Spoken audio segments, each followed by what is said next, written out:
Football খেলায় তো আমরা অনেক রকম ডিফেন্ডারের কথা শুনেছি এবং দেখেছি, কিন্তু আজকের এই ভিডিওতে এমন একজন ডিফেন্ডারের কথা বলবো যাকে দেখলে অনেক স্ট্রাইকারের গায়ে কাঁটা দিয়ে উঠত।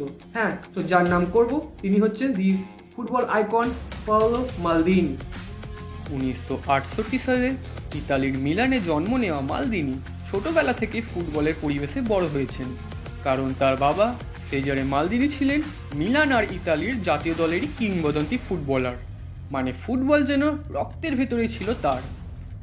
মাত্র 16 বছর বয়সে মালদিনি এসসি মিলানের হয়ে প্রথম ম্যাচ খেলেন, আর তারপরই গল্প তো ইতিহাস।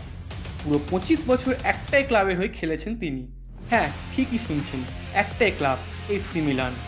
আর প্রায় 900টার বেশি ম্যাচ। সাফল্যের তালিকা এত লম্বা যে বলতে গেলে শ্বাসকষ্ট হয়ে যাবে। 7টা সিরিয়া শিরোপা, 5টা চ্যাম্পিয়ন লিগ, মোট 26টা বড় ট্রফি।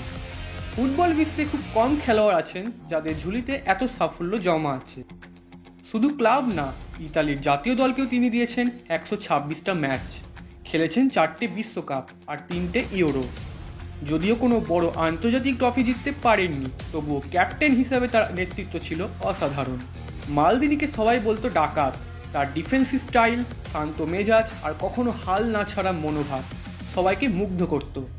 অনেকেই বলে ডিফেন্সে খেলা মানে মালদিনিকে দেখা। 2009 সালে তিনি অবসর নেন, কিন্তু অবসরের পরেও মিলানের সঙ্গ ছাড়েননি। পরে তিনি ক্লাবের টেকনিক্যাল ডিরেক্টর হিসেবে কাজ করেছেন। সবচেয়ে মজার ব্যাপার হলো মালদিনির পরিবার এখনও ফুটবলে আছে। তার ছেলে ড্যানিয়েল মালদিনি ইতিমধ্যেই পেশাদার ফুটবলার হয়ে গেছেন। অর্থাৎ মালদিনি পরিবারে 3 প্রজন্ম ধরে ফুটবলের জাদু চলছে। সবশেষে বলা যায়, পাওলো মালদিনি শুধু একজন ফুটবলার নন, তিনি একটা প্রতীক, এক ক্লাব, এক কেরিয়ার, একনিষ্ঠ ভালোবাসা। এটাই মালদিনির নামের পাশে ইতিহাস হয়ে থাকবে। তাহলে মালদিনির কোন মুহূর্তগুলো আপনাদের কাছে সব থেকে বেশি পছন্দের কমেন্টে জানাতে একদম ভুলবেন না। আর ভিডিওটি ভালো লাগলে লাইক, শেয়ার এবং সাবস্ক্রাইব অবশ্যই করে দেবেন।